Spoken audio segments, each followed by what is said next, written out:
Right, I'll be off then. Hey? You don't mean to say you're going tonight? No. I can't in good conscience permit it. Them's the Simonside Hills you're talking about. So? So, he says. Not from round here, are you? Listen, come here. Come close, I won't bite. You see that old wretch in the corner?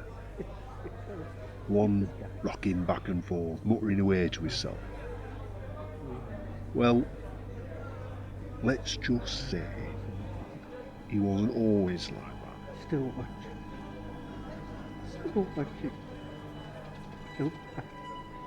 Don't pass them, Lord. You should follow the light. Oh, what's the matter with him? So, this was some years back. He were in here and he were listening to what the old folk was saying of those hills. How easy it is to lose yourself there. And it is, mind you. For up there, the cloud mist clings to the stone like cobwebs. Treacherous hills, them. Huge, too, rising out the earth like the jagged bones of some ancient beast. Shoulders lost in the clouds. And when the rains come, as they often do, the moors below go strange, hollow sort of, as though the world itself forgets its own shape. Anyway, that old wretch had quite the time of it out there, let me tell you, and it were more than just the clinging mists and the moss hags that were the cause of it. Listen close here, because this concerns you. At night, you see, they say those hills are thick with watchers. Not with beasts, nor with spirits, but with small, shrunken things, wicked as rot, silent as sleep. Round here, they're called the Duergar.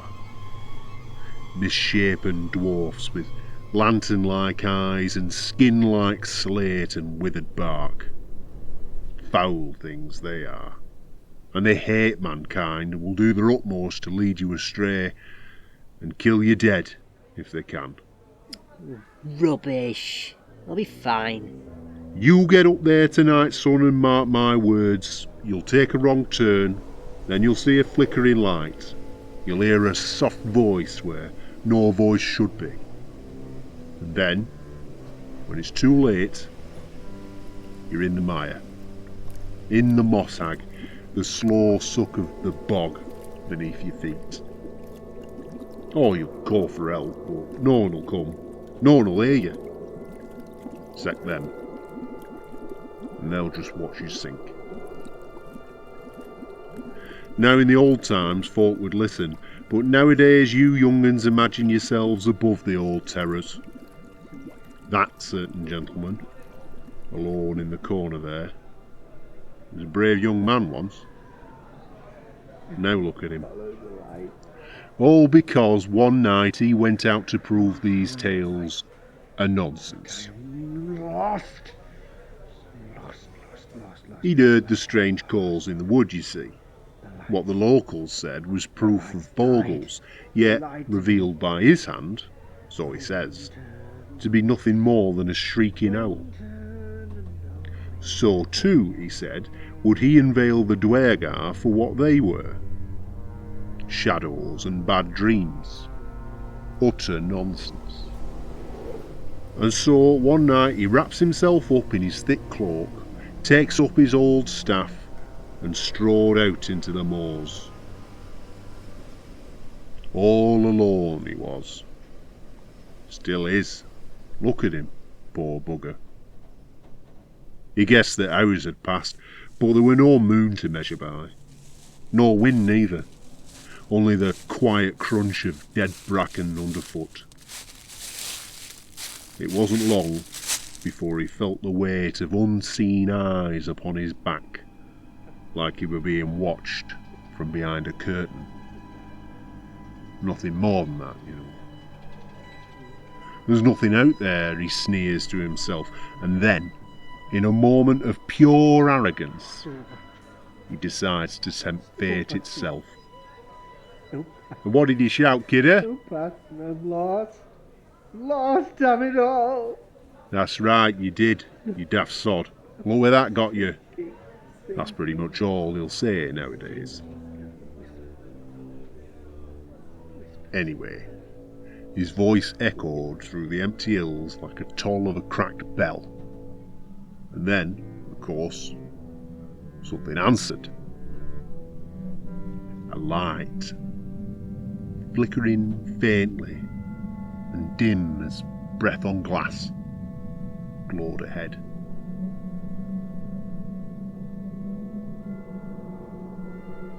He moved toward it, only slowly, for the ground had grown treacherous. With each step, he found himself sinking a little deeper than the last. And then, suddenly, without warning, a black hollow yawned before him. Pit filled with water, stinking of old earth. A moss hag, a bog hole waiting for him to fall right in. Luckily, he had seen it first. So that's your trick, he says to himself, smiling.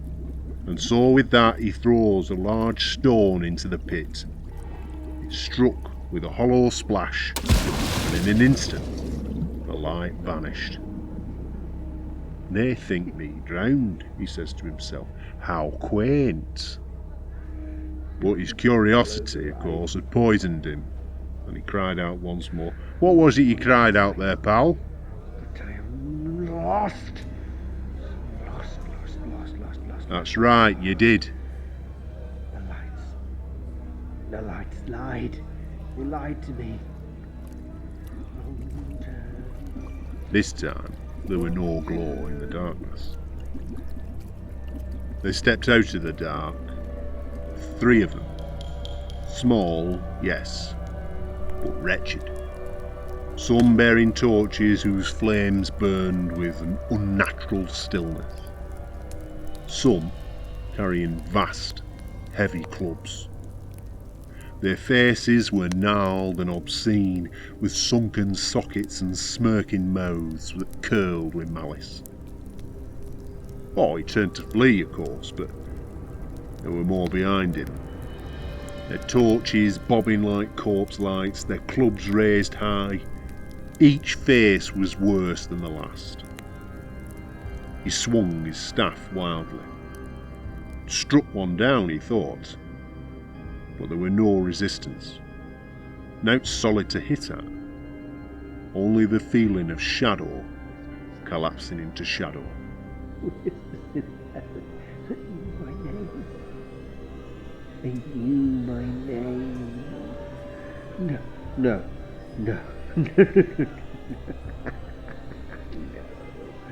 Shadows don't speak. They don't smile.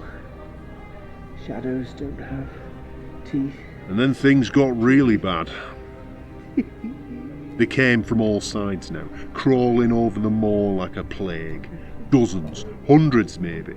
Charging at him, they screamed, a chorus of shrill, inhuman wails that split the night open. Their eyes burned white, their mouths opened too wide. The land beneath them pulsed. And in that moment, whether by fear or by curse, the man's reason abandoned him. He didn't run away. Couldn't. His limbs had turned to frost, his vision was blurred, and the last thing he saw was flickering of torches closing in like teeth. He was found the next morning, sprawled in the heather, eyes wide, staring into nothing, muttering to himself, much as he is now, utterly, completely lost. Not from here, no What are you? way back.